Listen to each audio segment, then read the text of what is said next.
Thank you for joining us for 10 Minutes with the Artist, an episodic series that explores the art practice and the personal vision that guides artists. On today's episode, we're very proud to have Taylor Schuman, who is completing her master's at North Dakota State University in architecture. We invited her today to speak about her research and the creation of artifacts in preparation of her defense. Taylor's work weaves together a relationship of the self with the faraway cosmos that seem to come closer to us through a telescope or in a clear night sky. Her work traces and sometimes even fills the gap we think of as a distance with an installation that doesn't put humankind at the center of the cosmos, but finds a place for us within it. I'm Anthony Ferris, and this is 10 Minutes with the Artist.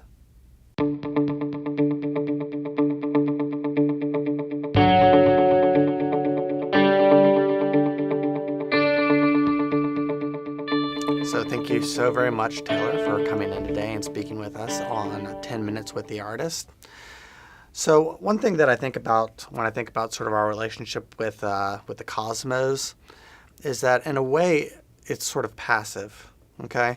We're separated by looking through a telescope, okay? Or we're looking at a picture of something. In one way, we're sort of just using one sense, like we're using our vision. And so when I'm looking at your work, is it okay just to step aside and just look at it? Or do I have to interact with it? Or should I interact with it?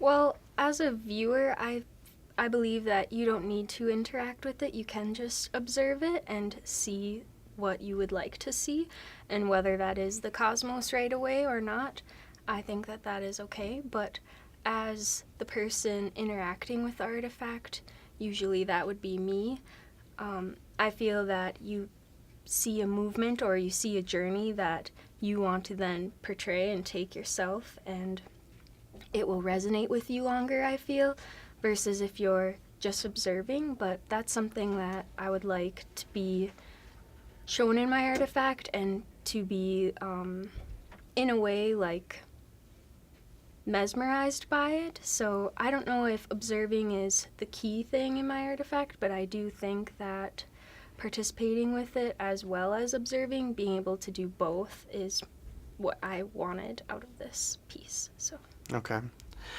When we it's a really incredible move that humanity made in looking up in the sky and connecting the stars into sort of constellations and creating a story and a lesson. And it's really interesting as well that story has been passed down generation to generation. yeah. But with science, we're learning a lot of really interesting things about the cosmos. We're sort of distilling that information into facts and physics.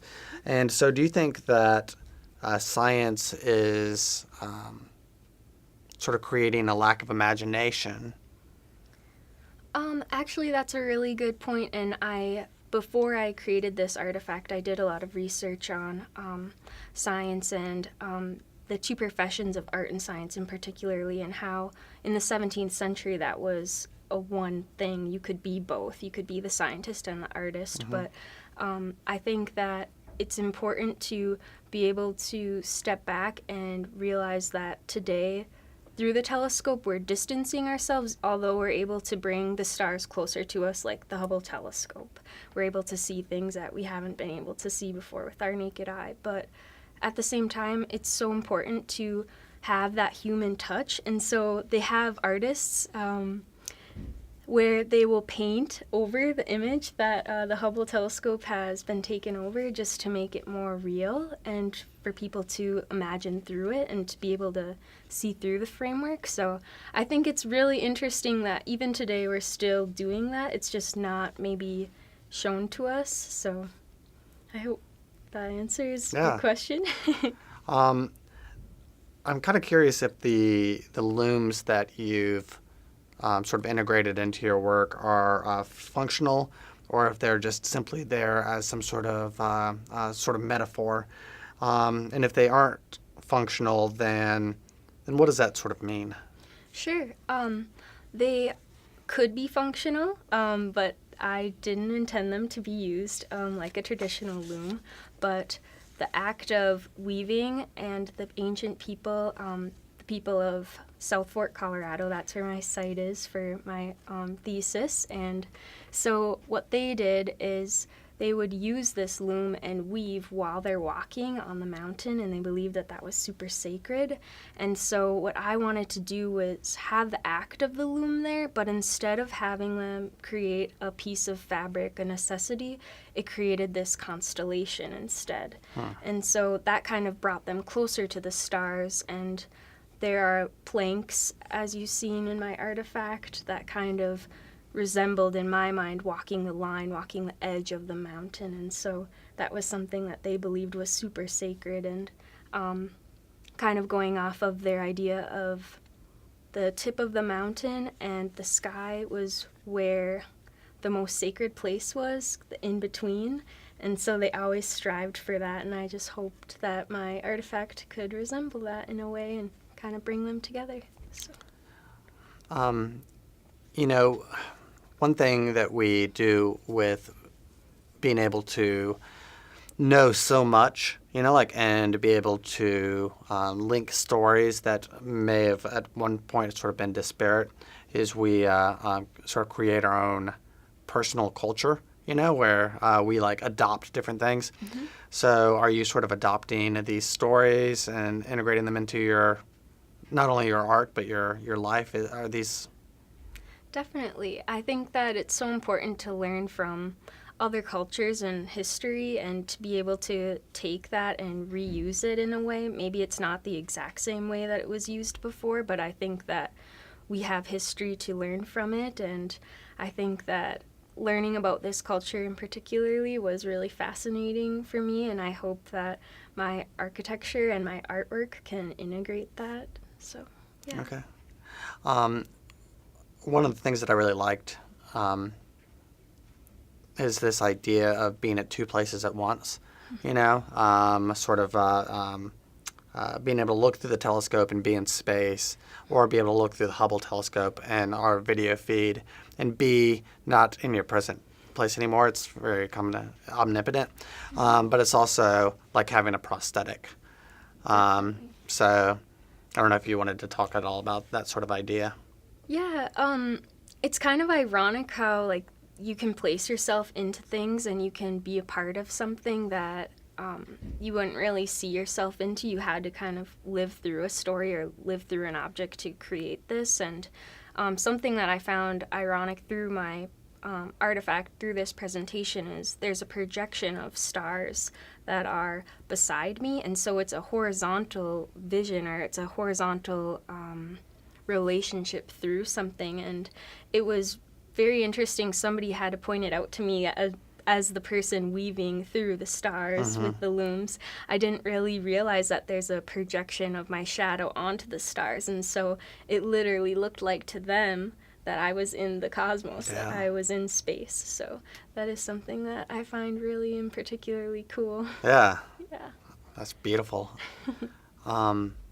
You have this the loom has sort of connection to gender roles, I think that it would be fair to say that the loom has a connection to sort of women's work. And then traditionally, I think that, this may not be a stretch to think that science has been something that, has been sort of something that and you even mentioned, I think in your statement, something about mankind, not necessarily humankind. Is there any importance to sort of looking at your work and think about gender? That's a good question. I didn't mean it to be gender specific, but I do think that it is something that we need to take into account, and that both man and women are able to have this journey, to have this path to make these pieces and objects that they need. And I guess I really was fascinated by the culture in the sense that they didn't have a sense of home and instead the path was their home. And so it's kind of going a little bit off topic with that, but I just thought that that idea was really interesting and that both men and women were taking this path. It wasn't just one gender, so. Okay. Yeah. So at the very end of our interview, we kind of like to ask a little bit about maybe some of your sort of creative practice. When do you feel most creative during the day?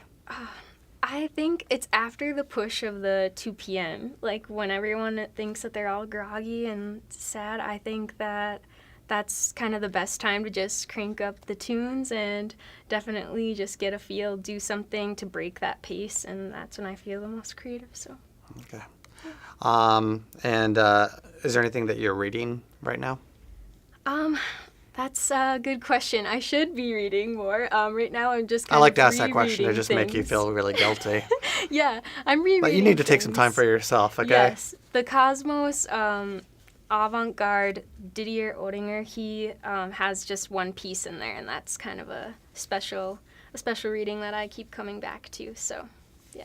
Okay. What was the most challenging thing about working in the media you did for your artifact? All the different components, like it was general, just casting the concrete and then being able to go back and rework how everything was connecting. So it seemed like a longer process, but once it was all finished, I think it went pretty quickly. So, Okay. yeah. And then I guess my last question would be, what's next for you? I would like to be able to take time and have architecture be in the firm, but also to do something that is more than that as well. So being able to interact with communities and learn about their culture and being able to work through that would be something that I would find great pleasure in. Yeah. So, yeah. Well, good. Well, thank you so very much. I'd like to thank our guest, Taylor, and I'd also like to thank you all for your time and your interest in the professional practice and the creative explorations happening here at North Dakota State University. So, thank you all very much, and for everyone here at the Memorial Union Gallery, keep creative.